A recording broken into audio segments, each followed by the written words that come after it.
Hey everyone, welcome back to The Explainer. Today, we're jumping right into the deep end, looking at the profound mechanics of reality, illusion, and the grand cosmic cycle. We're going to be breaking down Srimad Bhagwatam texts 4.1832 through 35. This ancient text gives us this incredibly fascinating framework for understanding our very existence. So let's just get right into it. Here's our roadmap for today. We'll start with the big question, move into defining Brahman, and then tackle the idea of temporary versus false.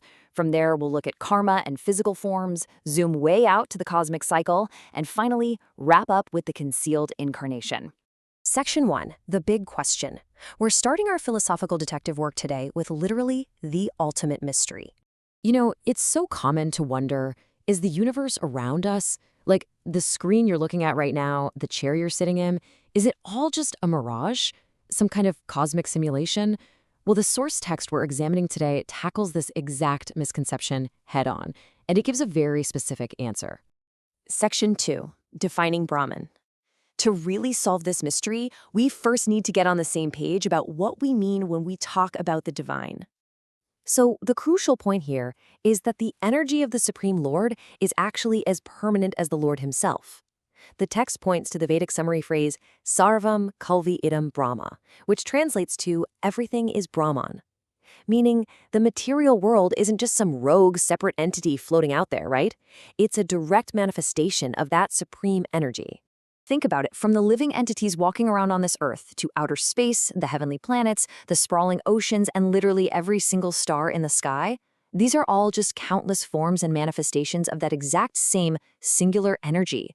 At the absolute origin, there is only one without a second. Section 3, temporary versus false. Now let's contrast a couple of competing philosophies about our existence. And this brings us to a really massive distinction in Vedic philosophy.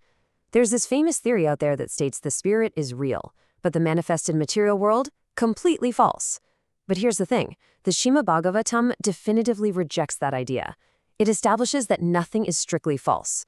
The world is a temporary manifestation, yes, absolutely, but it is an absolute reality while it exists. To really drive this point home, consider an everyday emotion. Think about the last time you were truly intensely angry. That emotion didn't last forever, did it? It was temporary. But in that exact moment, was your anger false? No way, it was intensely real. And the text argues that everything we experience daily is of this exact same character. It's temporary, sure, but entirely factual. Section 4, karma and physical forms. Let's look at how this builds into the actual physical forms we inhabit. Life originates on Earth in some vastly diverse ways. Beings are born from wombs, hatched from eggs, sprouted right out of the earth as plants, and even generated from perspiration, like certain types of insects. And we take birth under these vastly different circumstances, strictly according to our past activities. In other words, our karma. Basically, this means our material body acts as the engine of our experience. It's given to us specifically so we can undergo the very real pains and pleasures dictated by our past actions. Because of that, we absolutely cannot just write our bodies off as some kind of illusion. Just consider this stark, totally logical question posed in the text. If we accept the theory that the material body is completely false, well then ending that body, murder, should logically have zero repercussions, right? But of course it does. This severe example really emphasizes that our karma dictates very real consequences. Our bodies, temporary as they are deeply consequential. Section 5, the cosmic cycle. Having explored individual karma, let's zoom way out to the macro-level view of existence.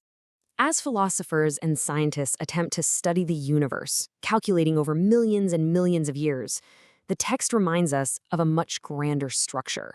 It notes that constant change and destruction perpetually go on under divine direction.